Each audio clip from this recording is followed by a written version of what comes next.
La situation géographique du royaume du Maroc confère à son héritage une formidable richesse qui incarne la porte vers l'Afrique et l'Europe.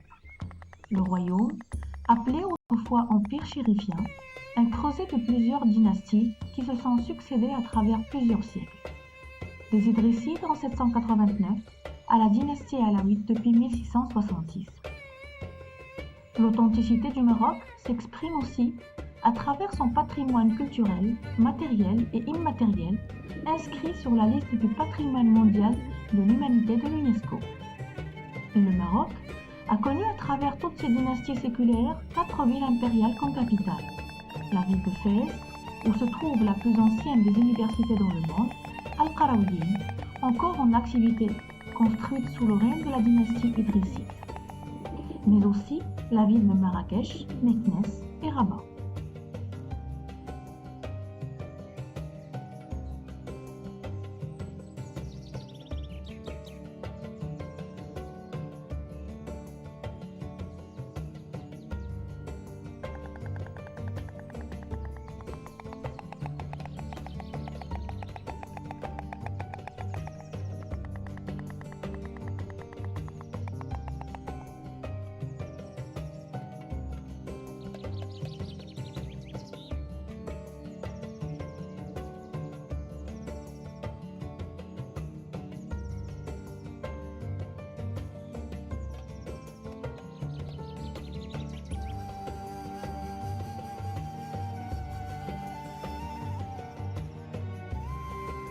Rabat, capitale administrative et politique du royaume.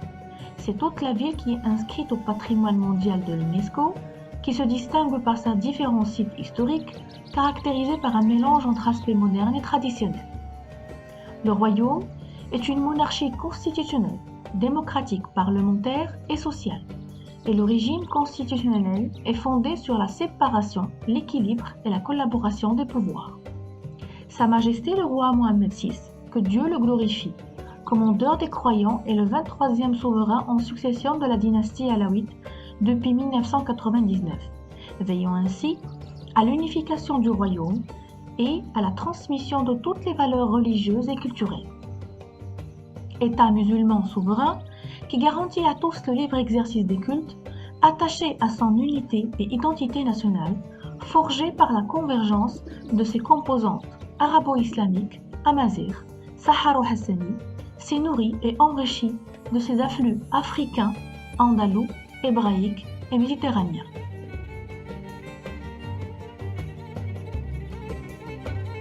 Sa Majesté le Roi exerce ses missions par Dahir, en vertu des pouvoirs qui lui sont expressément dévolus par la Constitution, contresignés par le chef du gouvernement, à l'exception de ceux prévus par la même Constitution, notamment l'approbation par Dahir de nomination des juges par le Conseil supérieur du pouvoir judiciaire. Dans la législation marocaine, un Dahir est un décret royal. Ce terme désigne le sceau du roi apposé sur les textes de loi votés au Parlement. La Constitution, norme juridique suprême du Maroc, qui depuis son indépendance en 1956 œuvrait pour la séparation des pouvoirs et la mise en place des principes fondamentaux des droits de l'homme consacrés dans les 6 constitutions que le pays a promulguées depuis 1962 à celle de 2011. Chaque pays a sa propre histoire, des faits historiques, des événements et des dates marquantes qui sont rapportés pour attribuer au pays en question sa juste valeur historique. Au Maroc, cette conscience de sauvegarde, si elle demeure essentielle de nos jours, elle a été bien présente dans notre passé lointain. Désigné comme roi bâtisseur à travers son histoire, Moulay Ismaïl, qui accéda au trône de la dynastie alawite et gouverna le pays pendant 55 ans, avait adressé une lettre en 1698 au roi d'Espagne au sujet de la sauvegarde des manuscrits. Le souverain chérifien, qui avait une conscience profonde de l'importance de la collecte de l'archive, demanda au roi l'échange d'un nombre de livres instruits de l'islam et de manuscrits arabes en contrepartie de la libération d'un nombre d'otages en captivité lors de ses conquêtes. C'est ainsi que l'histoire d'un pays reste toujours un des événements jugés dignes de mémoire. Le système judiciaire actuel au Maroc est l'aboutissement d'un ensemble d'expériences, dictée par les changements intervenus dans l'environnement politique, économique et social du Maroc. Au cours de son long cheminement, cette justice a connu une évolution méthodique. Elle a pu asseoir une approche pratique et pragmatique grâce à la sagesse des souverains, au nom desquels les jugements sont prononcés. L'histoire de notre organisation judiciaire est tout aussi diversifiée et riche dans son contenu. Elle est ancrée dans le temps et n'a pas commencé en 1957, année de création de la Cour de cassation, appelée Cour suprême autrefois. L'évolution du système est l'aboutissement d'un long processus de réforme importante qui peut être perçu suivant plusieurs étapes historiques. À travers l'histoire du Maroc musulman, la justice était rendue selon des coutumes locales appropriées à chaque région. Les mosquées ont toujours été le principal lieu où s'exerçait la justice, pour permettre aux juges d'exercer leur mission en toute indépendance et loin de toute éventuelle influence de la part du pouvoir politique. Le juge du Shra', magistrat de droit musulman, disposait d'une plénitude de compétences pour statuer en matière, y compris les contentieux pénals et civils. Mais pour des raisons sécuritaires, la compétence en matière pénale fut amputée au juge du Shra' et cédée au pacha et qaïd, agents d'autorité qui exerçaient en milieu rural et urbain. Ainsi, avant l'implantation du protectorat français au Maroc, les résidents étrangers étaient placés sous l'autorité du sultan et par conséquent, leur contentieux relevait de la compétence des tribunaux du Makhzen, et ce, jusqu'à l'adhésion par le Maroc aux conventions sur la condition des étrangers et des ressortissants marocains protégés. Le mot Makhzen est un mot arabe signifiant magasin, grenier, c'est-à-dire un trésor ou un approvisionnement. Une métonymie pour désigner le territoire soumis à l'impôt, perçu et donc contrôlé par l'État. 2 fois par semaine, le pacha rend lui-même la justice.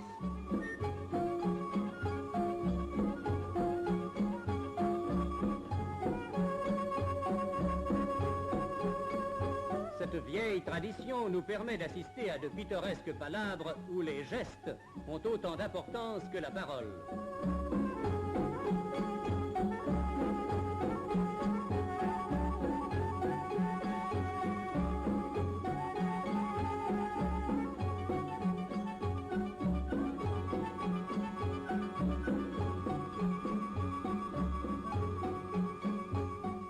La justice, qui était rendue selon un système fondé sur le droit musulman pendant 13 siècles, a vu son pouvoir s'amoindrir. Période caractérisée par l'émergence du système de privilèges de juridiction qui a précédé le placement du Maroc sous le protectorat de la France et de l'Espagne. Période pendant laquelle le système était pluraliste. Plusieurs tribunaux existaient en même temps. Suite à la conclusion du traité du protectorat, les tribunaux français feront leur apparition dans le sud et le nord du Maroc. Peu après, les tribunaux espagnols appelés khalifiens apparaîtront dans la zone nord du pays et au sud dans les villes de Ifni, de Tarfaya et au Sahara marocain.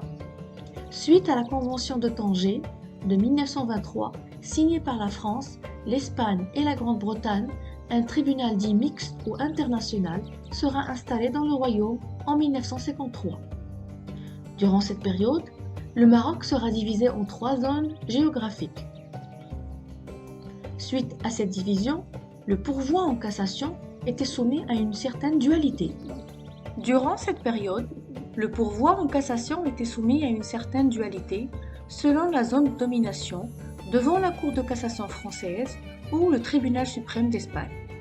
Toutefois, en ce qui concerne le juge du Shra', le recours était porté auprès du ministre de la Justice après consultation du Conseil supérieur des oulémas à partir de 1914, puis devant la Haute Cour d'appel à partir de 1921.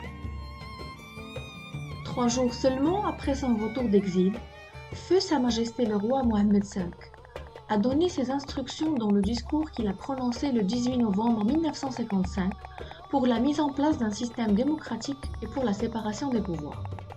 Ce système, qui a subi quelques aménagements, a continué de fonctionner jusqu'en 1956, date de l'indépendance du Maroc. C'est ainsi que le processus des réformes législatives et judiciaires a été enclenché à travers l'unification du système judiciaire.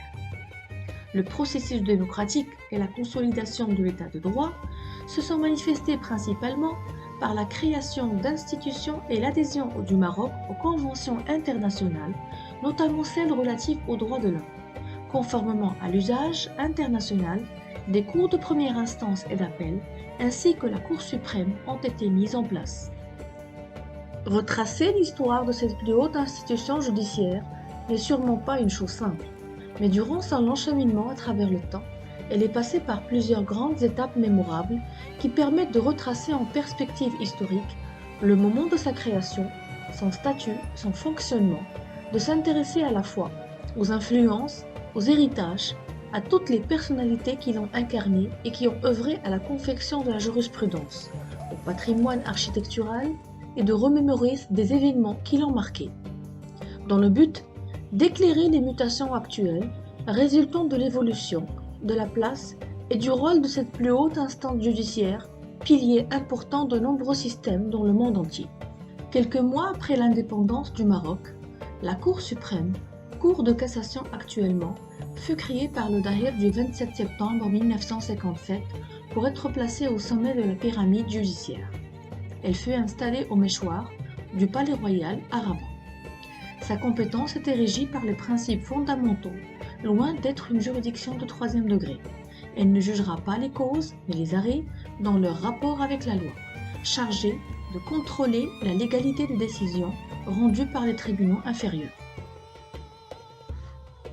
La Cour a été inaugurée le 23 octobre 1957 par Feu Sa Majesté le roi Mohammed V, qui avait mis en place un programme de réorganisation du système judiciaire. Un discours royal en cette occasion avait tracé des objectifs précis lors de sa création, à savoir l'indépendance de la justice, l'unification des tribunaux, les qualités requises pour une justice équitable.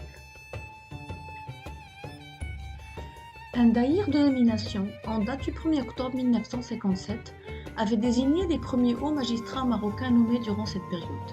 Des magistrats français et espagnols ont été également nommés au sein de la Cour suite à la convention franco-marocaine et la convention judiciaire Maroc-Espagne, qui ont permis de mettre à disposition des juridictions marocaines des magistrats étrangers pour une période déterminée. La dénomination Cour suprême tient du fait que lors de sa création, une chambre constitutionnelle y siégeait depuis 1962, et ce, jusqu'à la création du Conseil en 1992, puis l'installation de la Cour constitutionnelle depuis 2011. C'est à cette même date qu'une dénomination plus explicite, Cour de cassation, était prise en considération. Depuis sa création en 1957 jusqu'à la promulgation de la loi d'unification, de marocanisation et d'arabisation en 1965, l'activité de la Cour de cassation était limitée du point de vue quantitatif. La moyenne ne dépassait guère les 3000 affaires.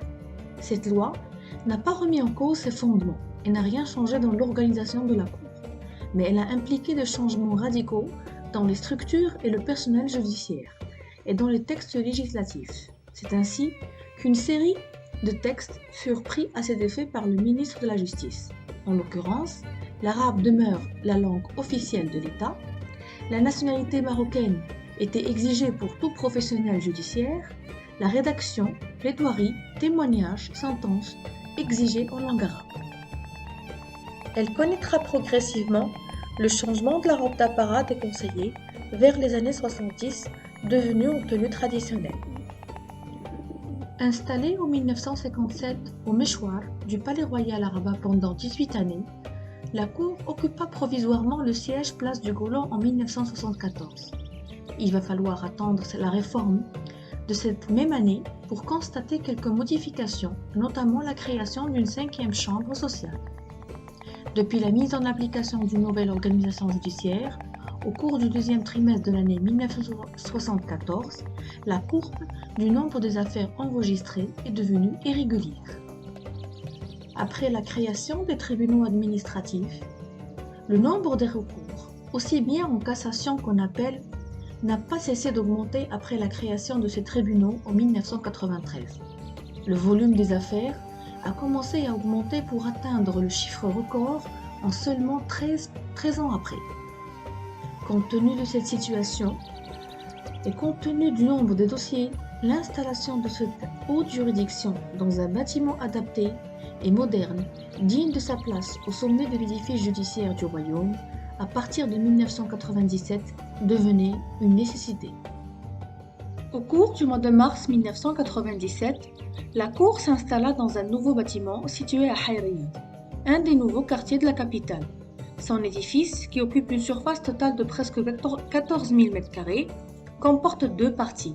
La première à l'avant du bâtiment se distinguait par son aspect de modernité ainsi que par la sobriété des matériaux utilisés. La deuxième se situait à l'arrière du bâtiment et se distinguait quant à elle par son aspect traditionnel, reflétant le style andalou dans toute sa beauté, les murs ayant reçu un revêtement aux éliges et comprenant une fontaine d'eau au centre. Le nouvel édifice offre une infrastructure et des équipements de travail haut de gamme, offrant des conditions de travail optimales aux magistrats et fonctionnaires, garantissant un meilleur rendement des services de la Cour.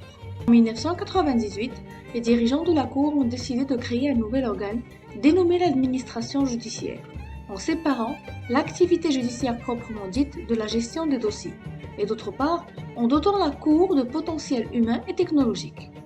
L'administration judiciaire a pour objet de faciliter la tâche des magistrats et d'apporter un soutien logistique au greffe dans le but de maîtriser la gestion du stock des affaires enregistrées. De nouveaux services furent créés et un ambitieux programme de mise à niveau.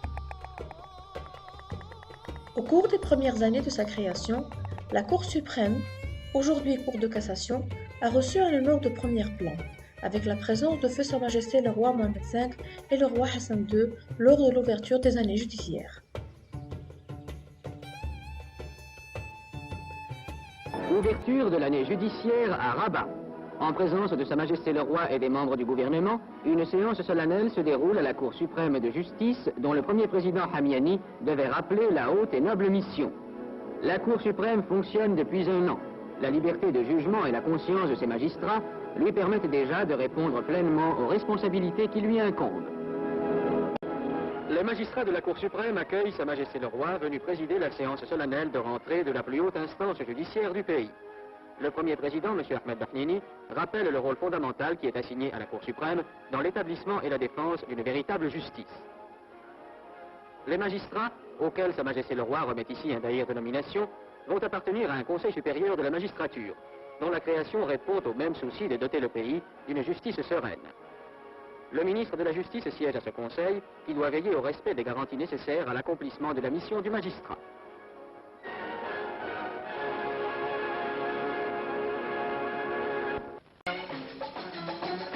Sa Majesté a présidé l'audience solennelle de rentrée à la Cour suprême, au cours de laquelle le souverain a entendu deux allocutions, du premier président et de l'avocat général doyen, qui ont fait un bilan des réalisations dans le domaine judiciaire depuis l'indépendance.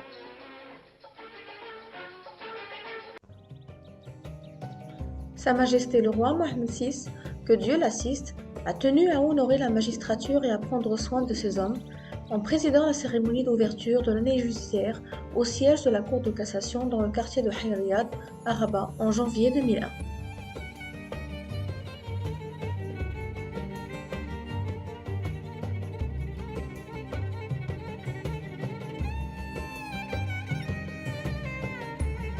Conformément aux hautes directives de Sa Majesté le roi Mohamed VI, qui porte un grand intérêt à la justice et une attention particulière à la Cour de cassation, l'année 2007 fut consacrée à la célébration du 50e anniversaire de cette cour. La célébration de cet événement historique a pris un élan national par l'organisation de 11 colloques à travers tout le royaume. Ces manifestations ont non seulement permis de réunir chercheurs et praticiens autour des débats d'ordre juridique et judiciaire, mais aussi de collecter un maximum de documents et d'objets en rapport avec la justice locale dans ces régions. Cette cérémonie se distingua par un message de Sa Majesté le Roi adressé spécialement en cette occasion. Il sera procédé en cette occasion à l'inauguration d'un musée de la justice qui formera le point de départ du musée actuel, qui regroupe un ensemble de documents, de photos, d'images ayant un rapport avec cette mémoire.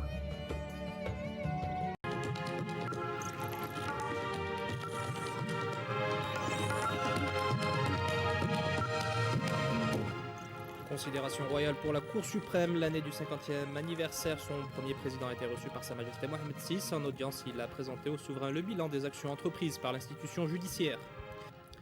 Madame, Monsieur, bonsoir. En pleine célébration du cinquantenaire de la Cour suprême, le souverain a accordé une audience royale au premier président et au procureur général du roi de l'institution judiciaire. Au palais royal de Fès, Sa Majesté le roi, président du Conseil supérieur de la magistrature, a décoré d'anciens magistrats de la Cour suprême. Youssef Zouitni, Abdelrahim Bouhidioui. C'est au palais royal de Fès que Sa Majesté le roi a écouté la présentation de Driss Dhak relative aux nombreuses activités de la Cour suprême qui célèbre son cinquantenaire. Au cours de cette audience, où était aussi présent M. Taïb Sharqawi, procureur général du roi près cette cour, des précisions ont été fournies au souverain sur les différentes manifestations organisées par l'institution dans toutes les régions du royaume. Des colloques et des expositions notamment qui dressent les contours de la mémoire judiciaire et jurisprudentielle de notre nation. Au cours de cette rencontre, plusieurs anciens magistrats, présidents de chambre à la Cour suprême et aujourd'hui à la retraite, ont été décorés par Sa Majesté Mohammed VI du wissam du trône de l'ordre de commandeur. Il s'agit de messieurs Fassi Fihri, Ammour, Touhami Wazani et Ben Azzou. Par la suite, messieurs Dhak et Sharqawi ont remis au souverain une plaque commémorative du cinquantenaire de la Cour suprême, dont le livre d'or a été signé par Sa Majesté le roi, président du Conseil supérieur de la magistrature. La Cour de cassation reste et restera au sommet de la pyramide judiciaire marocaine, avec pour rôle l'unification de la jurisprudence. Si lors de sa création, cette Cour se composait de 4 chambres seulement, actuellement, et en vertu de la nouvelle loi d'organisation judiciaire entrée en vigueur en janvier 2023, la Cour se compose de 7 chambres. Elle est présidée par un premier président. Le ministère public y est représenté par le procureur général du roi, assisté par un premier avocat général et des avocats généraux. Chaque chambre est présidée par un président de chambre et peut être divisée en sections. Elle est présente sur le web à travers son site coursupreme.ma, offrant aux justiciables un accès au suivi de leur dossier via Internet et proposant aux chercheurs l'accès de la base de données de la jurisprudence. Depuis sa création en 1957, cette haute juridiction a connu la présence de personnalités et de responsables judiciaires renommés qui ont contribué activement à l'ancrage de sa jurisprudence, de sa mémoire et de son parcours.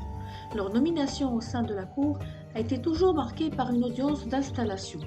Dans le cadre de ce rituel judiciaire toujours sauvegardé, durant le mois de mars 2021, M. Mohamed Abdel Nabawi a été installé dans ses fonctions comme premier président de la Cour de cassation, président délégué du pouvoir judiciaire. Cette cérémonie a été également marquée par l'installation de M. Moulay Hassan Taki au poste de procureur général du roi, près la Cour de cassation, président du ministère public. À l'aube de ce 3e millénaire, la Cour de cassation est appelée à relever le défi qu'oppose la mondialisation et adapter la loi aux nouvelles situations que le droit positif ne connaît pas encore. Elle est de plus en plus confrontée à de nouvelles mutations que relie le monde dans les manifestations les plus frappantes sont celles relatives à la révolution numérique, à la manipulation génétique ou à la multiplication des formes de criminalité internationale. Elle participe ainsi activement à l'ancrage du Maroc dans une vision moderne telle qu'elle est voulue par Sa Majesté le roi, que Dieu le glorifie, et qui considère que la justice moderne doit être un levier fiable du développement durable. Afin de concrétiser l'ancrage de notre patrimoine judiciaire marocain et dans le but d'asseoir un projet futur digne de notre institution, le premier président de la Cour de cassation veille au réaménagement de l'espace réservé au musée, un projet de mise en place selon les normes internationales et en cours d'étude, mais aussi la mise en place d'un projet de conception et de mise en ligne sur le web d'un musée virtuel, afin de s'ouvrir davantage sur le monde et permettre aux internautes de connaître de plus près la richesse de notre patrimoine judiciaire.